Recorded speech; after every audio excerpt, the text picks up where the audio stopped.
तरुणाईचे आयुष्य बर्बाद करणाऱ्या नशेच्या इंजेक्शन्स आणि बाटल्यांवर कारवाई, एकास पकडले.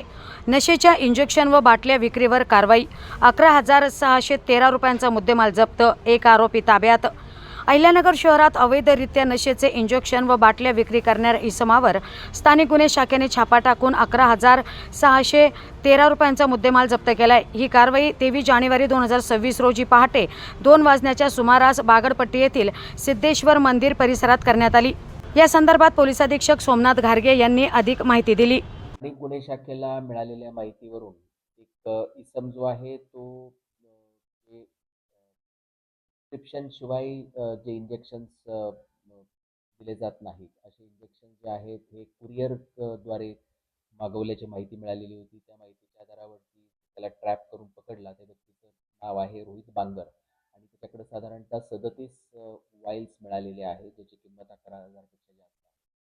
जे आहेत हे नशेचे इंजेक्शन्स आहेत आणि तरुण पिढीला नशा करण्यासाठी हे इंजेक्शन्स जे आहेत हे विकले जातात. तर याला आता या व्यक्तीच्या विरोधामध्ये गुन्हा नोंद करण्यात आलेला आहे आणि तपास करण्यात येतो. खरं तर आपल्याला कल्पना असेल की जिल्ह्यामध्ये काय की जो गुन्ह्यांचा आकडा जो आहे म्हणजे इतर जिल्ह्यांच्या खूप मोठा आहे. आपण बघतो की जास्त गुन्हे दरवर्षी आपल्याकडे राहुरी, त्यानंतर आथर्डी आहे, शेवगाव आहे, पोलीस स्टेशन्स आहे की ज्या ठिकाणी वर्षभरामध्ये 1,000 पेक्षा जास्त गुन्हे नोंद होतात. त्या गुन्ह्यांचा तपास जो आहे तर त्या ठिकाणी असणारे जे हवालदार आहेत, ऑफिसर्स आहेत त्यांना करणं खरंच चॅलेंजिंग असते. म्हणजे त्या ठिकाणी त्या तेवढ्या गुन्ह्यांची निर्गती करणं, तपास करणं, चार्जशीट करणं. निश्चितच गुन्ह्यांचं जे काय आहे की तो नंबर मोठा असल्यामुळे त्याचं काही प्रॉपरली इन्व्हेस्टिगेशन आपल्याला भारतीय न्याय संहिता आणि भारतीय नागरिक सुरक्षा संहिता जे आलेले आहे तर त्याच्यात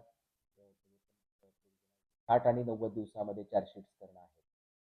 ते सुद्धा आम्ही जे काय आहे फास्ट ट्रॅकवरती घेऊन तपासी अधिकारी आहेत त्यांना मोटिवेट करून जे गुन्हे आहेत तर ते लवकरात लवकर कसे चार्जशीट होतील याची आम्ही